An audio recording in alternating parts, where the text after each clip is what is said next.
HAM adalah seperangkat hak yang melekat pada hakikat dan keberadaan manusia sebagai Tuhan Yang Maha Esa, yang merupakan anugerahnya yang wajib dihormati, dijunjung, dan dilindungi oleh negara, hukum, pemerintah, dan setiap orang demi kehormatan serta pelindung hakikat dan martabat manusia.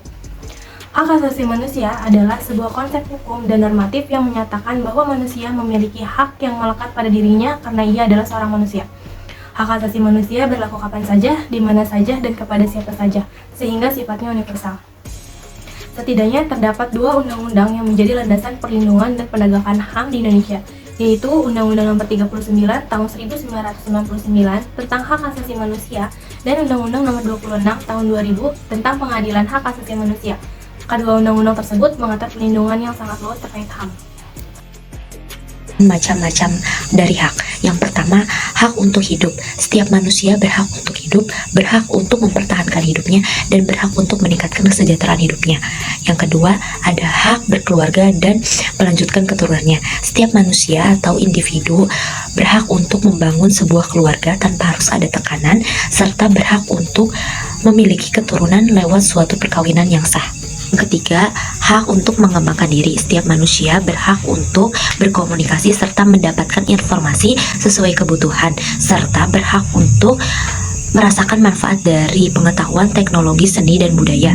Yang keempat, hak memperoleh keadilan, di mana setiap manusia berhak untuk mendapatkan keadilan yang sama di mata hukum sehingga tidak ada diskriminasi terhadap individu atau kelompok tertentu. Yang kelima, ada hak atas kebebasan pribadi, di mana setiap orang berhak memilih agama, memilih politik, dan mengeluarkan pendapatnya. Yang keenam, ada hak atas rasa aman, di mana setiap orang berhak mendapatkan perlindungan diri dan keluarga, berhak bebas dari perbuatan buruk, contohnya penyiksaan dan kekerasan. Yang ketujuh, ada hak kesejahteraan, di mana setiap laki-laki ataupun perempuan berhak memilih pekerjaan sesuai dengan bidangnya. Yang kedelapan, ada hak ikut serta dalam pemerintahan, di mana setiap orang berhak menyampaikan pendapat terhadap suatu pemerintahan, dan setiap warga negara berhak untuk ikut dalam pemilihan umum. Selanjutnya adalah ciri-ciri HAM. Ciri pertama dari HAM adalah bersifat hakiki, yang berarti hak asasi manusia adalah hak yang diberikan kepada semua manusia sejak lahir. Oleh sebab itu, setiap manusia harus menjunjung tinggi hak-hak dasar yang sudah dimiliki oleh manusia lainnya. Apabila sesama manusia bisa saling menghormati dan menjunjung tinggi satu sama lain, maka kemungkinan besar keharmonisan antar manusia dapat terjalin dengan baik. Ciri kedua dari HAM adalah bersifat universal, yang berarti hak asasi manusia berlaku untuk setiap manusia yang ada di seluruh dunia tanpa melihat latar belakang dari manusia itu sendiri. Dalam hal ini, latar belakang yang dimaksud adalah jenis kelamin, agama, status sosial, ras, suku bangsa, dan sebagainya. Dengan kata lain, adanya HAM bisa mengurangi terjadinya konflik yang terjadi karena adanya perbedaan. Ciri ketiga dari HAM adalah bersifat tidak bisa dicabut. Ciri hak asasi manusia satu ini dapat diartikan bahwa hak-hak dasar yang sudah ada di dalam diri manusia sejak lahir tidak bisa diserahkan kepada orang lain atau tidak bisa dirampas oleh orang lain. Apabila hak-hak dasar manusia dirampas oleh orang lain, maka sesama manusia sangat mudah terjadi konflik yang bisa membahayakan individu itu sendiri dan lingkungannya. Ciri keempat dari HAM adalah bersifat tidak bisa dibagi, yang berarti setiap manusia berhak untuk memperoleh semua hak yang sama, seperti hak sipil dan hak politik, hak ekonomi, serta hak sosial dan budaya. Jika HAM dibagi-bagi, maka akan ada manusia yang merasa dirinya diperlakukan tidak adil karena tidak mendapatkan hak yang sama dengan individu-individu lainnya.